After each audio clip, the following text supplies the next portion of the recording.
bem? Seja muito bem-vindo a mais um episódio do Catedral Cast. E hoje nós iniciamos uma nova série aqui com o intuito de preparar você para votar melhor nas eleições desse ano. Então essa é a ideia, a gente vai bater um papo sobre eleições, sobre política. Serão vários episódios com essa temática e hoje a gente começa com vocês, Renan Nossi. Olá, tudo bem? É legal a gente falar sobre porque voto é uma das coisas que ninguém pode fazer por você, né? Sim. Você tem que fazer, então a gente quer te ensinar, te auxiliar em como escolher bem um candidato, né, Juan? É isso aí. Você se lembra em quem você votou? Não precisa dizer quem, mas você se lembra em quem você votou nas eleições de 8 anos atrás ou De 4 anos? 8 anos atrás foi, cara, 2018, 14, Você votou? Você não votou, você 2010. não tava em Belo Horizonte, né? Você deve ter justificado, né? Depende, as de 2018 eu consegui votar. Não, aí você já tava aqui. Agora as de 2014, não votei em todas. Não, legal. E você se lembra dos candidatos? Você nessa época votava por aquilo que as pessoas diziam, você pesquisava? Eu sempre pesquisei, até me zoavam, porque diziam que eu estava pesquisando que era as primeiras, depois eu pararia. Só que eu cometi o erro de sempre pesquisar, sei lá, vai ser o presidente e senador. Pesquisava Uhum. só presidente. Ah, é prefeito e vereador, só os mais altos. O deputado, o senador não pesquisava. Sendo que são eles que muitas vezes vão É. decidir, né? Todos têm o seu nível e grau de importância e a gente deve analisar. E é isso aí que a gente vai bater um papo hoje, O né? que que você vê quando você vai votar em alguém? Acho que essa é uma boa pergunta. Você fala assim, o que que eu vejo de maneira geral? Vamos supor, Esmiuça vamos melhor. ter aí a eleição de senador. Aham. O que que o Juan olha para ter um Tá. senador que ele gostaria de colocar Tá, no então vamos definir mandato? o nome desse podcast aqui. O nome desse podcast vai ser Como Escolher o Seu Candidato. A gente vai conversar sobre Como isso se já não hoje. tivesse chegado tudo planejado. Escolheu agora, não. Mas o Renan, ele vai nos conduzindo na conversa até chegar onde o ponto que você queria, né? Que eu acho que é Aham. esse. Então, qual que é o nome mesmo? Eu esqueci. Escolhendo bem o seu Isso. candidato. Como escolher bem o seu candidato. Então, vamos lá. Deixa eu pensar mais ou menos em como que eu faço. Eu acho que a gente pode partir do ponto de fazer alguns cortes no início. Então, a gente tem muitos candidatos. Pode parecer que não, por vivermos numa capital ou algumas outras pessoas também estarem em grandes centros, pode pensar assim: ah, hoje não tem mais essa questão de comprar o meu voto, de dar uma cesta básica, pagar uma conta de luz, de água, Uhum. mas tem sim, Tem. né? Não só dando a cesta básica, como promessas de emprego, enfim. Eu já começaria cortando todo candidato que de alguma maneira tenta comprar o seu voto, né? Eu acho que esse candidato, ele não tá bem intencionado, ele só Uhum. quer entrar. Então, se ele não tá entrando pelas políticas públicas, pelos projetos que ele tem, por aquilo que ele tá propondo, se ele tá entrando porque ele tá comprando voto, é porque possivelmente ele mesmo sabe que não teria condição de entrar se não fosse dessa maneira. Eu já passaria um facão em todos eles e nem pensaria duas O vezes, quanto né? ele tá gastando também, né, pra fazer ali a Sim, da sua... onde que ele tá vindo esse dinheiro, de onde vem o dinheiro da campanha dele, isso tudo é declarado, não é? Uhum. Enfim, começaria por aí. A segunda coisa é, eu desconfiaria do candidato que está sendo mais falado na mídia como uma opção de governo, né? Então, hoje em dia a gente sabe muita coisa sobre a nossa mídia, que ela é corrupta, que ela se beneficia de muitos acordos, Uhum. enfim. Então eu colocaria em xeque. O porquê que estão falando tão bem Sim, dele? eu não engoliria como eu já engoli muito no passado a proposta feita direta, tipo assim, ah, está todo mundo falando, então esse é o meu Uhum. candidato. Não, eu refletiria bastante sobre o porquê que um ramo da sociedade está falando muito daquela pessoa, o que que eles estão ganhando com isso, né? Então, a segunda coisa é essa, eu não iria pela maioria no sentido de mídia, de rede, de televisão, eu pesquisaria, né? E aí, nesse pesquisar, eu acho que tem alguns pontos cruciais para a gente pesquisar. Um deles é a história de vida do candidato. Então, aquilo que ele falou a vida inteira é coerente com a prática dele? Você já teve algum contato com algum político assim que você percebeu? Não precisa falar os nomes, né? Uhum. Mas você percebeu incoerência entre o discurso e a prática? Já demais. Desde adolescente trabalhei com muitos políticos já, porque meu pai, às vezes, ele conseguia, né, alguns bicos para mim quando eu era criança, adolescente. E eu sempre percebia quando a gente estava ali dentro do, como que chama? Comitê. Dentro do comitê, as conversas, ou zombando de alguém, ou até entregando dinheiro, entregando cesta básica. Eu já fui contratado para fazer lambe-lambe, de madrugada você colocar pôster, que é crime. Hoje eu sei, né, porque eu não sabia. Então, todos os que eu tive contato trabalhando, infelizmente, eram corruptos. Eu tive experiências ruins. Hoje eu conheço políticos bons, confiáveis, mas eu acho importante a gente entender também a diferença, né? Então, eu, quando era adolescente, eu não sabia a diferença de um vereador para um deputado, para um senador. Eu só achava que eram cargos que você ia subindo lá. Uhum. Então, eu acho importante também, cara, vai ter eleição de deputado. Tá, para eu escolher quem é meu deputado, o que que um deputado faz?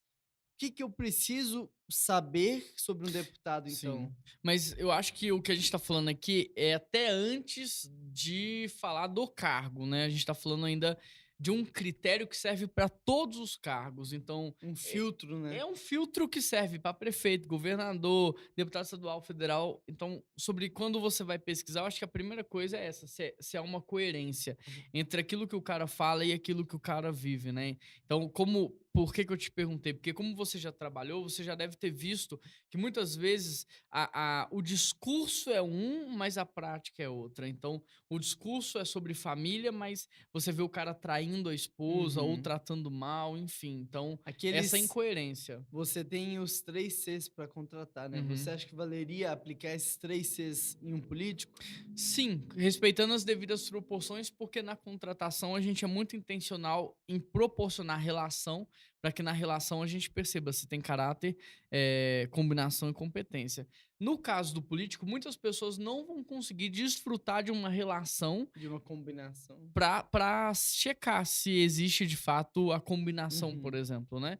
Mas no caso da pesquisa, eu acho que uma é história de vida. Então, o que ele construiu de família é coerente com o discurso que ele propaga de família? O que ele construiu em relação à carreira de trabalho é coerente com as propostas dele em relação a trabalho?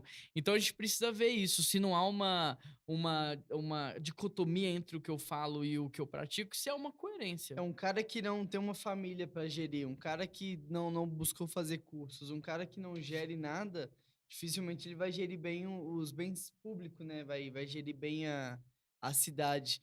Eu admiro caras que têm famílias grandes, porque eu sei que ele já tem um baita desafio gerir dentro de casa, né? Agora, eu acho interessante a gente observar o que que o cara estudou, o que que o cara trabalhou, onde ele passou, que tipo de experiência ele teve. Então, em primeiro lugar, a gente põe um filtro, você corta, você cria um filtro. Sim, você corta os candidatos que querem, de alguma maneira, comprar o seu voto. Quem Uhum. quer comprar o seu voto não é digno dele. Em segundo lugar, a gente olha de fora, como é a vida dele fora a campanha. Você faz uma pesquisa e avalia se há coerência entre o que ele fala e o que ele vive, entre o que ele está propondo e aquilo que ele pratica, né? Acho que em terceiro lugar seria legal você avaliar se existem pendências em relação ao passado. Nessa pesquisa que você está fazendo, se há coerência, pesquise também se há pendências. Por exemplo, ele está respondendo por algum crime, ele foi indiciado por alguma coisa, existe alguma acusação envolvendo ele? Porque possivelmente existem pendências do passado que essa pessoa pode carregar para o presente se não forem resolvidas. Então, pode ser que tenha pessoas que responderam por alguma questão, mas já resolveu, já está respondido, já está quite com o Estado, com a justiça. Então, a pessoa pode avançar, mas avalie se é uma pessoa corrupta ou não, se ela é íntegra ou não. Eu acho que esse é um outro ponto da pesquisa interessante para se fazer. Juan, o partido do candidato diz muito sobre ele ou é Não necessariamente. irrelevante? Diz, né, porque o partido tem as suas pautas, tem as suas propostas, diz, mas eu acho que mais importante agora, neste primeiro momento, acho que a gente vai chegar num patamar de falar do partido, agora a gente tá falando do candidato, então acho que vale a pena a gente separar. Tem um Aham. momento, acho que a gente vai ter que avaliar o partido, até porque pode ser que ele mude de partido, ele filie em outro, mas acho que agora no momento é melhor falar do Tá, então candidato. o que mais que a gente pode falar sobre o candidato? A gente falou então da campanha, a gente falou de passado, a gente falou de contexto familiar, Sim. falamos de contexto até profissional, do que ele estudou, do que ele buscou, falamos também do contexto, do quanto ele gastou para sua campanha. O que mais que a gente pode falar sobre o Eu candidato? acho que a gente tem que olhar os princípios e valores que ele defende, né? Ah, mas ele tem que defender os princípios e valores cristãos? Não, não tem. Por quê? Porque princípios e valores são absolutos, né? Embora quem normatizou isso seja o cristianismo, quem trouxe isso, quem ofertou isso na sociedade seja o cristianismo, são valores absolutos que regem a nossa sociedade. Então, se você perguntar, por exemplo, para um ateu se ele concorda que tem que mentir, ele vai falar: não, eu não concordo, mentir é errado. Se você perguntar para alguém que não acredita em Deus, que não é cristão, é certo matar alguém? Ele vai falar: não, não é certo, isso é errado. E da onde que essas pessoas tiraram o que é certo e errado? Da Da Bíblia, Bíblia. da A palavra de moral vem Deus. da Bíblia, A né? moral. Então, independente se a pessoa é cristã ou não, o princípio e o valor ele é absoluto. Então, que princípio e valor o seu candidato defende? Ele, por exemplo, ele é contra o aborto, ele é a favor do aborto, ele é a favor das drogas, ele é contra as drogas, ele tem políticas públicas que favorecem ou fortalecem a família, ou ele está trabalhando para enfraquecimento dos lares, das casas.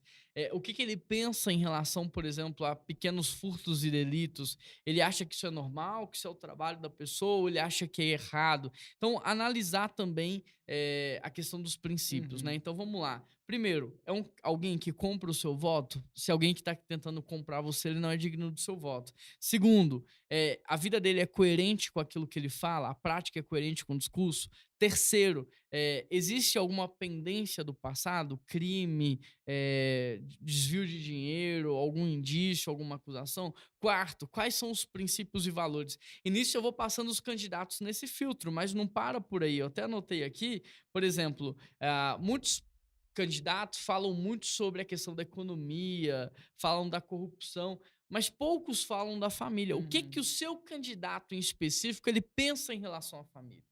Né? O que que ele fala em relação à família? Qual que é o discurso dele? Ah, Juan, mas isso é importante para um político? O político não tem que estar focado em talvez no emprego, na desigualdade social? Você acha que é importante ele analisar a questão da família?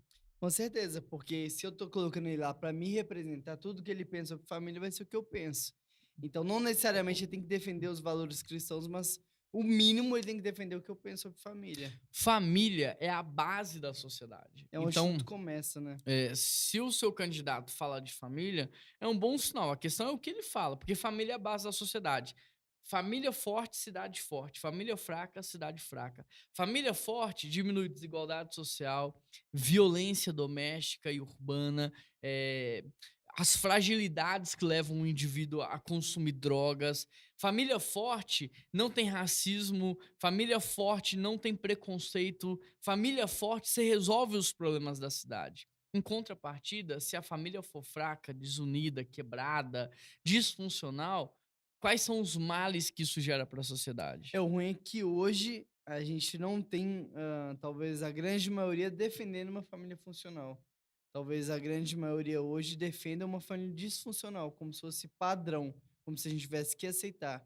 E aí a gente tem um problema que tem candidatos que não defendem isso, que vão contra a família, só que esses candidatos representam pessoas que também não são a favor da família. E a gente tem um desafio agora de ressignificar o que é família, fortalecer família para poder apoiar um candidato que fala sobre Por isso família. que é importante você observar se o seu candidato fala de família e não, e o que ele fala, né? Se ele não tá falando, usa as redes sociais para perguntar, para puxar, Uhum. mas não vote em alguém que lute contra a família. Não vote em alguém que defenda uma família que não seja a configuração original da família, porque é igual um microfone como esse. Ele tem um manual. E se você não respeitar o manual dele na hora de ligar e na hora de funcionar, ele não vai funcionar bem. Você vai ter que jogar ele fora. E a família, ela tá do jeito que tá, a cidade tá do jeito que tá, porque a gente tá tentando ser família sem respeitar a configuração original dela. Então você precisa saber o que o seu candidato fala sobre família, esse é mais um ponto do É filtro. porque na família se você cuida da família, né, você diminui criminalidade, você diminui aborto, você diminui estupro, tudo cuidando da família, você melhora uma cidade. Sim. Quando eu crio os meus filhos com princípios e valores, eu estou participando da construção do futuro de uma cidade. Porque a partir do meu exemplo, ele está aprendendo a ser cidadão, ele está aprendendo a ser marido, pai, ele está aprendendo sobre relacionamento, sobre Uhum. perdão, sobre reconciliação, sobre servir, sobre amar. Então, a família é uma discussão de extrema relevância e importância, porque família, ela tem um caráter formativo, né? Ela tem a função de formar indivíduos. Então, até o André, nesse domingo, ele comentou com a gente sobre uma disfuncionalidade dos lares, porque hoje as famílias, elas estão longe o dia inteiro, pai para um lado, mãe para o outro, filhos para o outro lado. À noite se reúnem em casa, mas eles se reúnem para descansar. Então, Uhum. cada um quer o seu descanso, cada um quer o seu prazer. Quando, na verdade, a família deveria ter o caráter não do descanso e do prazer apenas, mas da formação. Então, ele até citou que no passado, as crianças não iam para a escola, aprendiam com os pais, trabalhavam com os O pais. exemplo, né? Então, era formação 24 horas por dia. E hoje a gente precisa resgatar nas famílias de hoje esse caráter formativo. Então, o que o seu candidato pensa sobre família também faz parte desse funil. E quais propostas a gente pode observar boas que um candidato pode fazer para a família? O que que é? Talvez escola, talvez hospital. O que que um candidato tem a oferecer para a família que eu posso Primeiro, se ele não observar? está lutando contra. Primeiro ponto é esse. Só de não lutar contra já. Já é alguma coisa. Segundo ponto é se ele está desenvolvendo políticas públicas que preparem as pessoas para ter um mínimo de capacitação para ter uma família. Então, ao longo do seu período escolar, essa criança ela está sendo formada em valores e princípios. Dentro dessa grade curricular, por Uhum. exemplo, existe alguma matéria sobre finanças domésticas, sobre como administrar o seu dinheiro? Existe alguma área dessa formação, dessa academia que trata sobre o emocional dessa criança?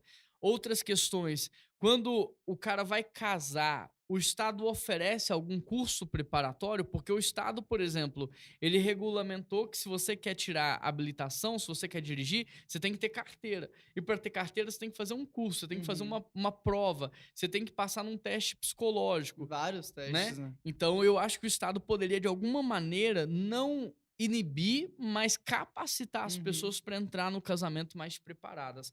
Ou facilitar que outras instituições, como igreja ou ONGs, possam fazer esse tipo de serviço, né? Então, eu acho que isso seria uma proposta interessante. Por exemplo, oferecer psicólogos na questão quando alguém quer um divórcio ou uma terapia familiar. Mas eu acho que só do candidato não lutar contra já é um ponto a favor. Se ele tem projetos que fortalecem a família, pronto, segundo ponto a favor. Então, acho que nesse sentido. E também, eu acho que assim, para fechar, a gente analisar que tipos de projeto ele oferece. Então, por exemplo, que tipos de políticas públicas ele oferece? É uma política pública que visa escravizar o ser humano ou é Uhum. uma política pública que serve de Potencializa, né? para uma plataforma, né, de envio para potencializar? Quando ele fala de economia, quando ele fala de carreira, quando ele fala de mercado, ele promove essa questão do indivíduo ficar refém ou ele promove essa questão do indivíduo ser cada vez mais livre e Uhum. poder promover a própria riqueza, né? Esse é um ponto também. Você lembra do que o Lucas Gonzalez falou naquela reunião na Ordem dos Pastores? Sobre o exemplo do cara que saía para trabalhar antes e hoje? Sim. Eh, ele fala que antigamente, você quer contar? Ele traz a ilustração que antigamente, quando um cara ele acordava cedo para trabalhar e eu sou dessa época, porque eu lembro que eu admirava muito os meus tios que faziam isso, quando alguém acordava muito cedo para Não admira trabalhar. mais? É, porque hoje eu também trabalho, né. É que você falou como se tivesse Admirava que eu mudado, era né? criança. E aí, admirava muito um cara que trabalhava muito cedo para trabalhar, carregando peso, até tarde para ganhar R$ 400 no mês. Hoje os pais, tios que veem, às vezes, o filho de 18, 17 anos se esforçando para trabalhar, fala que ele é bobo. Então tem mudado muito essa mentalidade de desvalorizar o trabalho, desvalorizar o serviço braçal. Então, o que o Lucas trouxe pra gente foi isso, de que antigamente era bonito trabalhar muito. Era digno aquele que derramava suor para conquistar o seu salário. Hoje, alguém que tem que suar para ter seu salário é considerado bobo. Ele fala sobre essa diferença, né, do cara que saía 4 horas da manhã, ganhava um salário mínimo, mas era o orgulho da família. É, Todo mundo, poxa, é pouco dinheiro, mas ganhou honesto, trabalhador. né? Ganhou honesto, trabalha, era o orgulho. Hoje o jovem, quando você faz uma proposta para ele de trabalho, para trabalhar muito e ganhar pouco, ele fala assim: "Não, eu prefiro ficar aqui em casa assistindo Netflix, jogando videogame". Por quê? Porque as políticas públicas dos últimos anos fomentaram muito o assistencialismo. Então eu prefiro ficar ganhando as migalhas do governo, mas em casa assistindo Netflix, do que trabalhando para ganhar o meu Uhum. salário honesto. Então mudou a mentalidade. Então a gente tem que avaliar que tipo de política pública, que tipo de proposta o seu candidato tem para o mercado, para a economia, para que haja de fato uma geração mais rica. Um fortalecimento, né? Se você observar, nos últimos anos, a nossa geração tem empobrecido, porque na época dos meus avós, por exemplo, com 30 anos, o cara já tinha construído a casa dele, Sim, ele construía a casa dele, ele já estava casado, já tinha filhos, vários filhos, né? estava bem na carreira, tinha o seu Tinha um carrinho, sítiozinho. ele estava bem com 30 anos de idade. Hoje, com 30 anos de idade, até com 40 anos de idade, muitos ainda estão na casa dos pais, dependendo financeiramente dos pais e do governo. E nem tem plano pra sair. Mas isso é fruto de política pública, né? Isso é fruto do incentivo de tudo que a sociedade tem feito. Então, o que o seu candidato propõe? Ele está promovendo de fato essa escravidão do indivíduo em relação ao governo, ou ele está promovendo essa plataforma onde ele vai ser livre para escrever a sua própria história, onde o governo vai dar para ele o subsídio básico, ou seja, condições de avançar e de crescer na vida. Então, é um ponto também a ser observado. Eu acho que exige uma maturidade também, Juan, de quem tá ouvindo, de expandir, de abrir a mente, de sair da caixinha e falar assim, cara, é isso que eles estão falando, eu preciso entender que ah, não é só o lado A, lado B, não é só o partido A, partido B, eu preciso pensar fora disso também. Porque às vezes tem pessoas que estão tão enclausuradas naquele partido, naquele lado, que não observa as propostas. A gente tem que pensar no bem do todo, no bem da comunidade, no bem da cidade. Então, às vezes você está tão preso ali num partido, mesmo sabendo que as propostas não são boas, só para talvez não abrir mão ou não quebrar o seu orgulho de votar no outro. Cara, é o bem do todo, então abre a mente, pense fora da caixinha para a gente começar a observar e sonhar com uma Belo Horizonte melhor, sonhar com um Brasil melhor, não necessariamente sendo aquele que eu queria que ganhasse, mas o que vai se fazer melhor bem para todo mundo, né?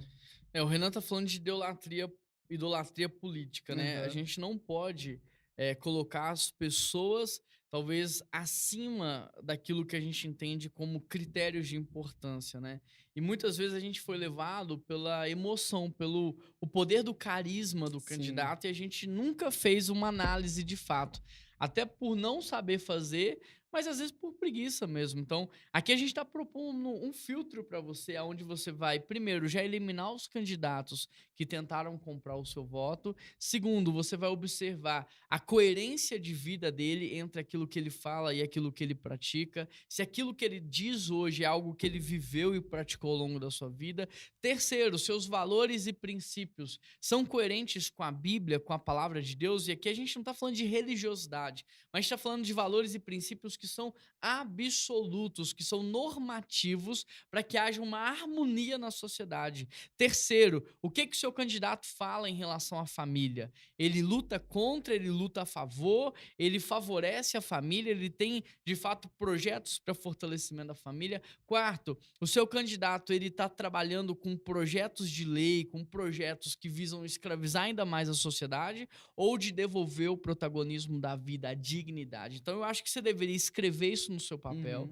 e pegar, agora já nas próximas eleições, os nomes que você pensou em votar e passar nesse crivo, passar nesse filtro. E se sair do outro lado, ok, você está fazendo você está votando bem. Agora, se não passou do outro lado, eu acho que você deveria desconsiderar esse nome e então começar a cogitar outras possibilidades. E aí a gente falou que entraria no assunto de partido. Que crivo a gente poderia criar para um partido, então? Não, eu falei que a gente vai entrar em outro episódio sobre o partido. Esse episódio aqui é só sobre o Não. candidato. Que pena. Nós vamos fazer uma série, então se você tem perguntas, se você quer saber mais, você pode até mandar pra gente, porque cada episódio a gente É. vai trabalhar um tema. O tema de hoje é como você escolher de fato um candidato. Então, a dica inicial é que você faça esse filtro, que você passe os seus candidatos nesse filtro. E lembrando, eu e o Renan não estamos aqui para defender lado A, lado B, partido A, partido B, mas o nosso papel aqui é te dar ferramentas para que Uhum. você possa votar bem e votar Para que certo. você escolha e até Isso, você pode daqui a pouco passar para outras pessoas também como elas devem escolher, né? Isso, Ensinar como ali. líder, o nosso papel não é tomar a decisão por você, mas te ajudar a tomar uma decisão muito mais assertiva. Bom, Renan, eu espero que a gente tenha contribuído. A ideia desse episódio é ser rápido e certeiro. Uhum. Eu espero que tenha te ajudado de alguma maneira. Obrigado, pela sua participação. Obrigado também todo mundo que está ouvindo a gente, né? Se você está no Spotify, segue a gente aí, o nosso canal, ajuda a gente, compartilha esse episódio. Se você está no YouTube, deixa o seu like, se inscreva no canal, deixa um comentário. Isso ajuda muito, né, É Renan? verdade.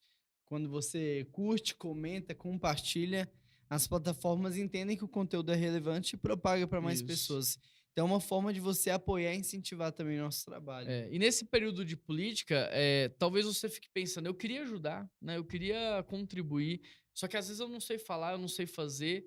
Compartilhando esse episódio é uma forma de Sim. ajudar. Às vezes no grupo da família, no grupo de Sim. amigos, às vezes tem debate, discussões lá que não tá tendo paz, manda lá, fala assim, gente, ó, escuta isso aí, vai ajudar vocês a escolher bem.